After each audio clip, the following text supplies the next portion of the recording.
Let's take you to SABC News reporter Canny Maphanga, who's at the Madlanga Commission and joins us live from Pretoria. Good afternoon to you, Canny. As we listen into developments at the Madlanga Commission of Inquiry, the finer details really being labelled out by the EMPD chief, who was suspended in September last year and remains on suspension, but painting quite a broad picture of the links to controversial businessman Vusmusi Kat Matlala and, of course, his relationship with Brigadier Julius Mkhwanazi.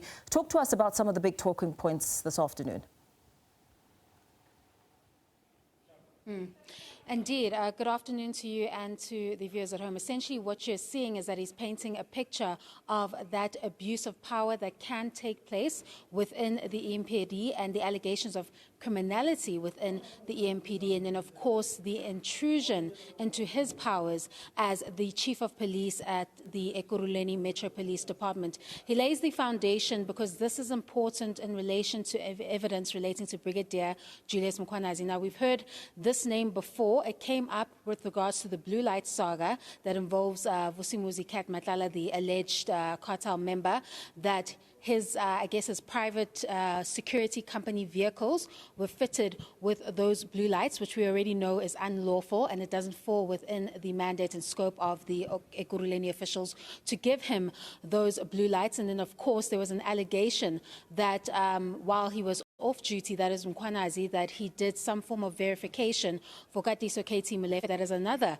alleged cartel member, when Molefe learned that there were vehicles parked outside his house and he wanted to know who those vehicles were, and it later became true that those vehicles were that of the Operation Takedown that were actually heading towards the home of Katiso Molefe. So we have two instances where this name of Brigadier Mkhwanazi has come about with regards to the alleged benefit that these alleged cartel members enjoyed from various institutions within the criminal justice system, and now they're honing into the Ekurhuleni Metro Police Department. Although we haven't reached the final details of that particular evidence, what is being done now is you're given a map of what Ekurhuleni Metro Police Department is about, his powers as chief of police, and how this character that is Brigadier Mkhwanazi had a complete disregard for the powers of his chief of police, and then, of course, he was going about things the incorrect way. That's what we're hearing through testimony.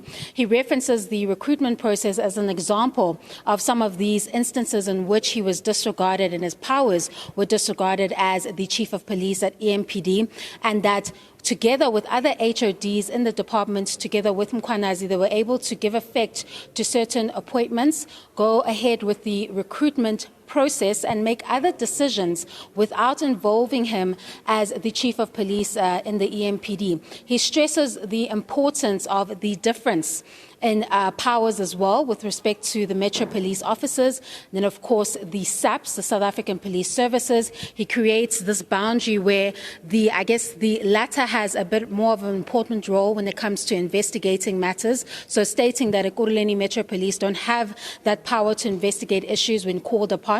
They can only deal with matters that are confronted with them in front of them. Then, of course, their main role and main duty is to, enforce bylaws. And once they hand over those particular suspects or whoever they've arrested in light of that boundary that has been set between the two powers, it's then up to the SABC to take the issue forward. So this is going to be crucial and important when the Madlanga Commission analyzes the evidence in relation to Mkhwanazi's conduct with these alleged cartel members, not only going beyond the scope of his powers by allegedly giving those blue lights to the private services of Vusmusi Kat Matlala, those private vehicles that belong to the security company, but also because of the fact that we've heard evidence that there was a verification done on a number plate of a car that was outside of Katiso KT Molefe's house, and it was done allegedly while Mkhwanazi was off duty. So essentially it's being painted as a form of favor towards Katiso KT Molefe, which would speak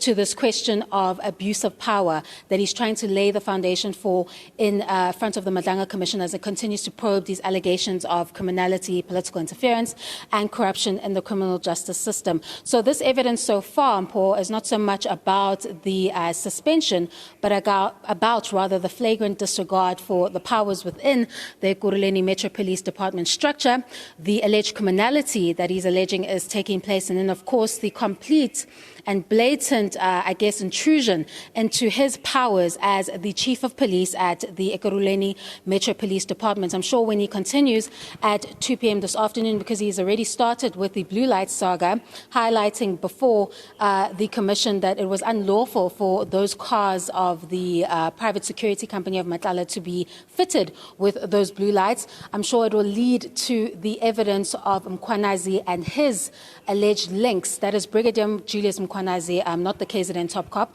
and his alleged links to the cartel members, particularly Katiso KT Molefe and Vusimuzi Kat Madlanga. We expect that after 2 p.m. they'll continue with that evidence that will continue to paint, a structure or a light regarding the alleged criminality that took place within the Ekurhuleni Metro Police Department. And it's important to emphasize that Mkhwanazi was only appointed in, 2023. So it's a space of 2 years where you're seeing this kind of allegations coming out about this particular individual and the extent to which the alleged criminal cartels enjoyed protection even from the Metro Police officers within the Ekurhuleni region. And then, of course, the extent to which they allegedly abused their powers to be that kind of support structure for those alleged criminal cartels, which speaks to the overall theme, which seeks to test or discover the extent to which these institutions within the criminal justice system, that is the South African Police Services,